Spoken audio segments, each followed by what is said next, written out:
So good to be with you this morning. Welcome if you have first time here or if you've been coming for a few times. My name's Blake. I have the privilege of being one of the pastors here as well. And I got some good news, and I got some bad news, and then I got some more good news. So first, the good news. The good news is I'm not preaching, okay? So I know some of you looked as I was walking up here and going, not again. But, hey, once was enough for a few weeks ago. But anyway, so that's the good news.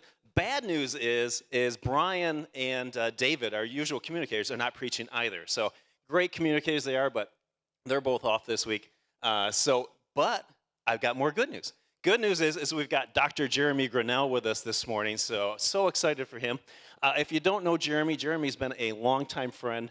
Frontline's been helping out over the years, and we're just so glad that you're here, Jeremy. Thank you again for just blessing us this morning.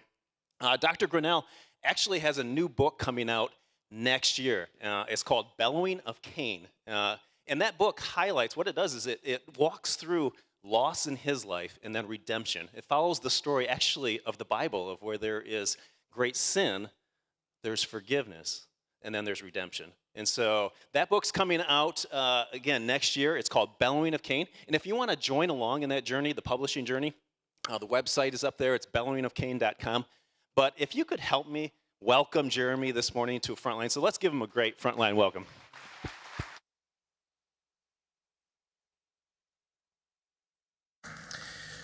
Thank you. It is my pleasure to be back with you again. Happy to be the utility infielder as needed. Okay. And we'll see if you still feel that way at the end. I want to begin this morning by telling you what'll feel like a very irrelevant story. It was to me at the time. Earlier this summer, our family, we have 4 children, decided it was time to put in a swimming pool. And I made the mistake of deciding to do it myself. And that's 3 weeks of my life I'd like back because I'm cheap. But I'm actually a pretty handy guy, all things stated. I changed the brakes on my car. I learned how to do enough plumbing and electrical to do the rough and final plumbing and electrical for my in-laws' house. And after multiple inspections, it's still standing. I learned through YouTube videos how to butcher my own chickens, which I don't like, but have done, and even eaten, and I haven't died. So I thought I can learn anything. I mean, I can do this. About halfway through the second week, sunburn, having put the liner in 3 times, etc., I reached the conclusion that this was actually the worst thing I've ever done. Primarily because all the skills that I was learning are useless. How many swimming pools am I going to put in my lifetime? Right? Well, 1. I needed all the experience. I needed all the things I was learning. I needed all the tricks, all the crafts. When? Before I started the project. That's when I needed it. But the only way to get them was by doing it. So by the time I'd mastered the activity, I'll never need it again. What a complete waste. And just about that time, I get an email from Pastor Brian saying, would you come and speak at Frontline? Sure, happy to, whatever. What do you, they usually slot me into whatever they're doing. And he said, well, we're doing a series on parenting. And I thought, oh, that's exactly the same. Everything I needed to know, all the experiences that were necessary to actually parent my 4 kids, I needed at the beginning. I'm learning them now as I go along. For what purpose? I'm not going to raise another family, Lord willing. It's as useless as putting in a swimming pool. I needed all the skills back then. What's the point of trying to build the airplane in flight? So that honestly is why I'm the last person to be preaching this sermon. You need someone much older, someone who's survived the high school years and the college years and the young adult years and the move back into the basement years. That's what you need. In fact, when I was a pastor many years ago, I actually avoided topics like this Let me just talk about the Bible. I'll tell you what the Bible says. Don't ask me that, because I have no wisdom to give. I've got nothing to say. Well, so just use the Bible then. That's the problem. The dirty little secret, the Bible doesn't actually give a lot of practical parenting advice either. It's just not that kind of book. Ancient cultures, along with most cultures in history, just didn't think about children like we do. They didn't. The need to raise them right is these little packages of moldable potential that have to be brought.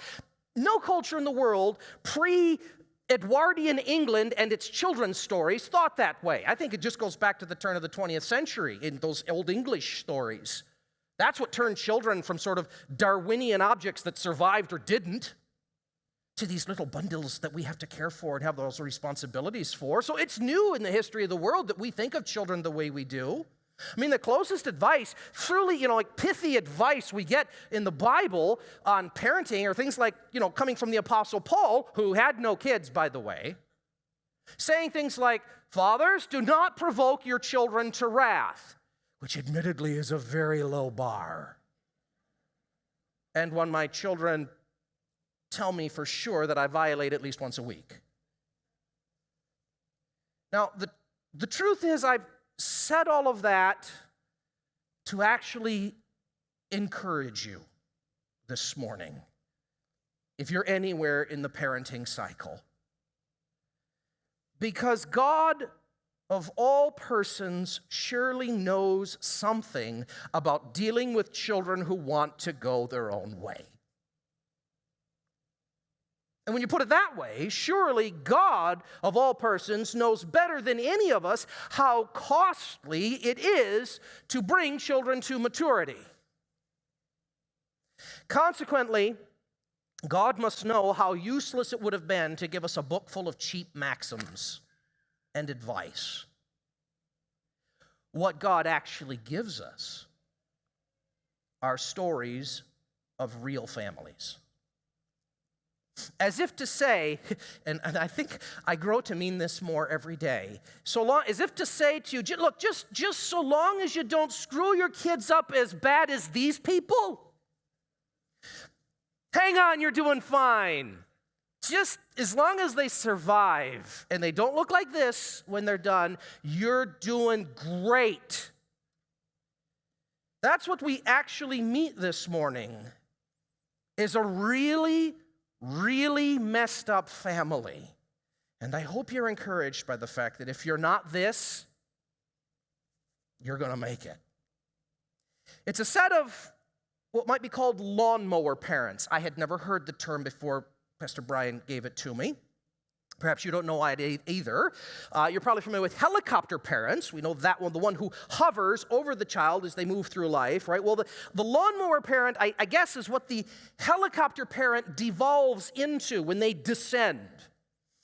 Right? They're not content to hover. The lawnmower parent descends in an attempt to mow down all opposition before their little darling success in the world. They pave the way, go out moving all the barriers, raising all the obstacles. They lie, cheat, steal, scheme if necessary to give their little darlings all the advantages so they won't have to face any crises in life and thereby rob them of the opportunity to build any character or resiliency.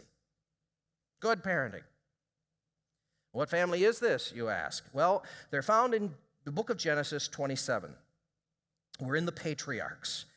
And honestly, what I'm going to do is just read through the story, making some comments for you as we go, sometimes snarkily, before I attempt to say something wise at the end. God help me. We meet this family in Genesis 27 when Isaac was old and his eyes were so weak he could no longer see. So that sets our setting, right? You have Abraham, the one through whom all the earth will be blessed, receive the promises of God. It's now his son Isaac, the next generation. Now he's old, blind, and toothless. He calls his oldest son Esau, and he says to him, "My son." "Here am I," he answers. Isaac says, "I am now an old man, and I don't know the day of my death.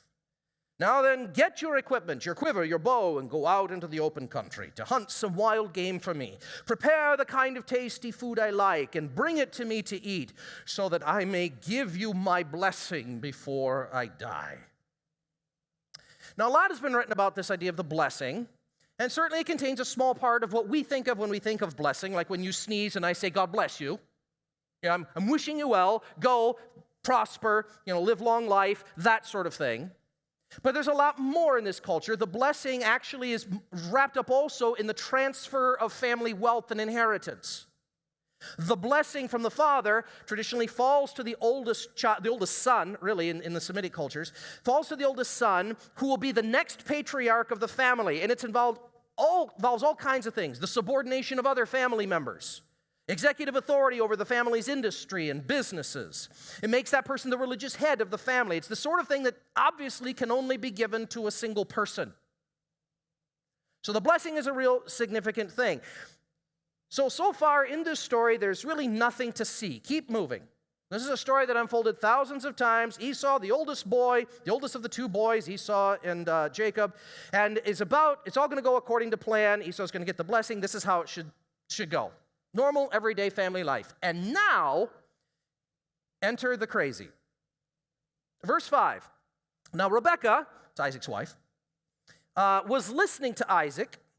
Rebekah was listening to Isaac speaking to his son Esau. When Esau left for the open country to hunt the game and bring it back, Rebekah said to her son Jacob. Let's pause there a second. Notice, you've already got warning signs in this family, right? Now, we're not talking about a blended family here. This isn't like his son and her son and like literal. No. They've just got favorites. Esau, the favorite of the father, Jacob, the favorite of the mother. Yeah, it's that simple and that bad. She says to him, look, always a dangerous way to start a sentence. Look, I overheard your father say to your brother Esau, bring me some game and prepare me some tasty food to eat so that I may give you my blessing in the presence of the Lord before I die. Now, my son, listen carefully and do what I tell you. Warning number 2, don't think, don't respond, just do what I say. It's for your own good. Trust me. Go out to the flock, Jacob. Bring me 2 choice young goats so I can prepare some tasty food for your father just the way he likes it. Then take it to your father to eat so that he may give you his blessing before he dies. You see what I mean? If you succeed in not screwing up your children that badly, good for you. Hang on, you're doing all right. You're going to make it. In fact, you wonder what has already gone wrong in this family for this kind of soap opera-esque plotting to occur. I mean, really, it is like something out of a daytime drama. As the stomach churns, join us next week. But see, here's the thing in the story that you don't know yet. In earlier chapters, God had already spoken to Isaac and Rebekah. God had already said that it was Jacob, the younger, who was supposed to inherit the lead position in the family. Jacob, breaking with tradition, was supposed to be the one who was to receive the blessing from Isaac, from Abraham, through whom all the families of the earth would be blessed. It was Jacob's line that was supposed to do it. And yet, here is Isaac, running ahead with the traditional motive here, pushing his lawnmower, choppity, choppity, choppity, choppity, making way for his favorite son Esau. Not to be outdone, right behind him is Rebekah saying, oh, no, you don't, and revving up her cub cadet to mow down the eldest for the sake of her favorite, Jacob. You actually wonder if either of them were really listening when God said to them, you know what, by the way, I've got this. I'm going to sort out the intergenerational transfer, so you guys just relax. Have some peace in your old age. No, not for them. No, they've decided to play chess with their progeny, like it's the next chapter of a Frank Herbert novel. Dune, the Semitic chapter. Now, of course, their children are not going to want any part of this, right? Who does? I mean, children run from their parents' drama, right? I mean, didn't you? I want no part of that business. Unless, of course, the kids are already as broken as the parents. Jacob's response, verse 11. Jacob says to his mother, but my brother Esau is a hairy man, while I am smooth of skin. What if my father touches me? I would appear to be tricking him and would bring down a curse on myself rather than a blessing. Oh, thank you, Jacob, man of scruples. He isn't worried about the deed itself. He's just worried about getting caught. In fact, do you hear him? Do you hear the self-deception involved in Jacob's words? Like, well, to my father, it would appear that I'm tricking. No, Jacob, this is what tricking actually looks like. This isn't an appearance. You are actually tricking your father. At least have the courage to own it. Sin boldly, said, what's the guy's name? Bunyan, Amazing Grace. No, verse 13, his mother says to him, my son, it's okay, let the curse fall on me, as if it could. Just do what I say. There it is again. Go and get them for me. So he toddles off, he gets them and brings them to his mother. She prepares some tasty food, just the way his father likes it. Then Rebekah took the best clothes of Esau, her older son, which she had in the house, put them on her younger son Jacob. She also covered his hands with the smooth part of his neck with the goat skin to make it hairy. She then handed to her son Jacob the tasty food, patted him on the bottom, and sent him off. That was my editorial. He went to his father and said, my father. Yes, my son, he answered. Who is it? Jacob said to his father, I am Esau, your firstborn. I have done as you told me. Please sit up and eat some of my game so that you may give me your blessing. Pregnant pause. Isaac asked his son, how did you find the game so quickly? The Lord your God gave me success, he replied. This is a key moment in the story, because you recognize in this moment the failure of faith to be sticky, the failure of faith to be passed on to the next generation. The Lord, your God, Dad, your God provided it. So if the biblical patriarchs themselves had trouble getting their children to embrace the Creator God of heaven and earth, again, be of good cheer. You're in good company. Just a foreshadow of what we're going to say later to begin to recognize already in this story, as Isaac and Rebekah seem to not understand that children are not blocks of wood that you can move around and expect them to stay in place. They're a complex of their own fears and agendas. They're free agents who make choices as well. And you can mow down all the competition you want. It doesn't mean they're going to stay in the short grass. Kids have a thing for the weeds, just like their parents. Verse 21, then Isaac said to Jacob, come near so I can touch you, my son, to know whether you really are my son Esau or not. I mean, just the red lights are just danger, Will Robinson. They're going off all over. Jacob went close to his father Isaac, who touched him and said, well, the voice is the voice of Jacob, but the hands are the hands of Esau. Remember the goat skin? And so he did not recognize him, for his hands were hairy like his brother Esau's. So he proceeded to bless him. Come here, my son, kiss me. So he went to him and kissed him. And when Isaac caught the smell of his clothes, he blessed him and said, the smell of my son is like the smell of the field that the Lord has blessed. And then he offers him this long blessing. I'm not going to bother to read it, except to recognize the next to the last line. May the sons of your mother bow down to you. May those who curse you be cursed and those who bless you. But you hear, there's the subordination of Esau now. Esau has now become second place in the family. His position transferred to the younger Isaac. Well, we don't even need to read the next section of the text together, because you've read enough stories, you've seen enough daytime drama to know how the next chapter is going to go. It's like any sitcom anywhere. The moment Jacob slinks away, the deed done, who shows up? Esau! In he walks with his bowl of pottage, and the whole thing comes out. And in one of the greatest understatements in all of Scripture, we are told, and I quote, Esau held a grudge against Jacob. Do you think?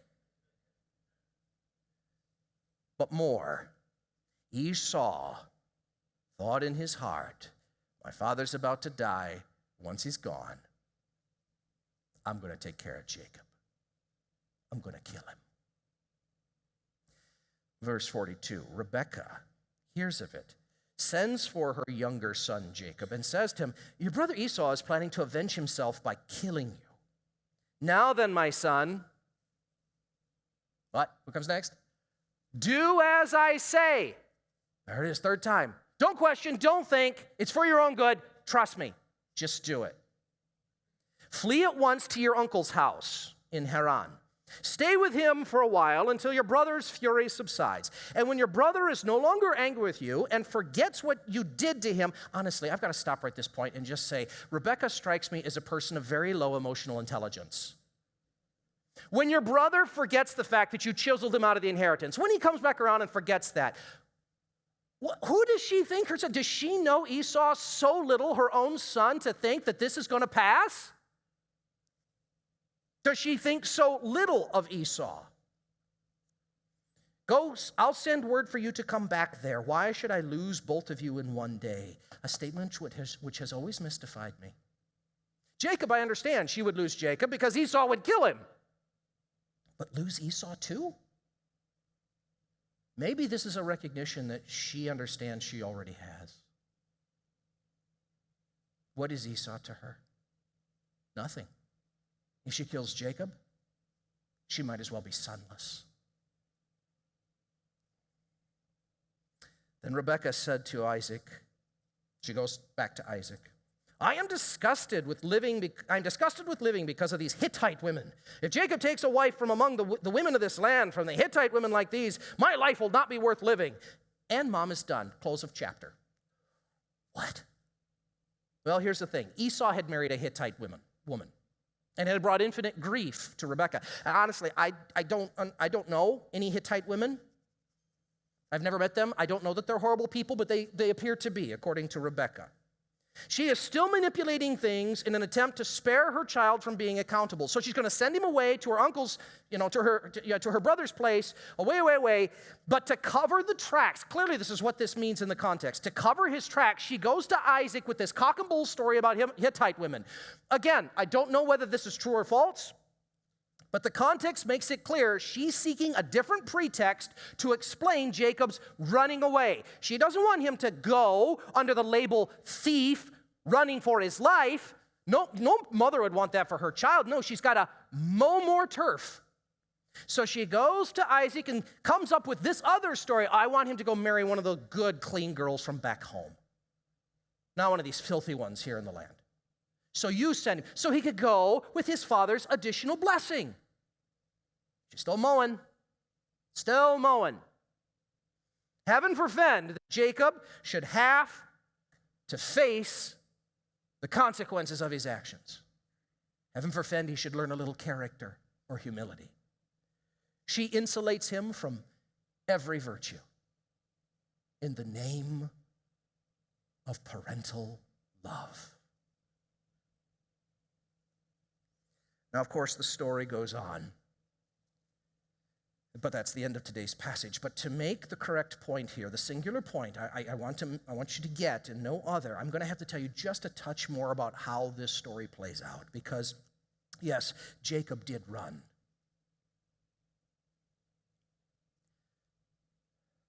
And God did find him. Found him sleeping as an outcast on the ground. And Jacob did come to faith in his father's God. You sang it this morning. O God of who? Jacob. But I want you to realize this. Jacob came to faith in this God not because of his parents. In fact, God did it despite them. Excuse me. And many years later, when both Esau and Jacob were old and rich, they did meet again, and they did, in fact, reconcile. But again, not because of their parents. God did it, and did it in spite of them. And here I think we come to the basic mistake of the lawnmower parent, the core lie which we tell ourselves that if I don't do this for my kid, if I don't make this happen, then God only knows what will become of them. Honestly, my friends, you can insert any relationship you want there for the word kid. Spouse, aging parent, neighbor, friend, roommate. You can put any relationship you want in that blank. It will still be true. I want you to hear this morning the fear in that statement. I want you to hear the need for control that it expresses. The subtle belief that my kids really aren't moral agents of their own, people who must make choices, live with consequences, and thereby learn virtue, but rather they are merely blocks of wood who need me to put them where they're supposed to be with the assumption that they're going to stay there. Now, of course, in our saner moments, we know that this is a pack of lies. Kids do not stay where they are put. They push back. They make choices. They make messes. It's almost as if they were real, genuine, accountable people all their own. In fact, the only true thing about that statement are the words, God only knows. For God does know what will become of them. So please realize today that for all your understandable angst about your kids, their choices, their futures, an angst I share, that the love that generates that angst is as corruptible as any other part of your humanity. Parental love can be corrupted as much as any other kind. There is nothing inherently holy or inherently righteous about parental love. Feeling it strongly does not make it true or right. Left to itself, it is as likely to smother and destroy as it is to nurture and cause to thrive. C.S. Lewis wrote The Great Divorce, the story, this vision of traffic between heaven and hell, which in moments I still think is one of the most remarkable things he ever wrote. And in there, the protagonist who watches these people go back and forth is told by another person. He asks the question, how many mothers have you known down there in the great town, down in hell? How many mothers have you seen who have their sons with them and would demand to have their children with them in hell out of maternal love, while calling it the highest and holiest human emotion? My friends, it is a lie. No love is high or holy unless it is willing to submit to God. There is nothing particularly human or particularly holy about protecting your kids. That's a quality we share with chickens. But we're not raising chickens. We're raising children of God. And only when your love for your kids is given back to God can it be made a holy thing.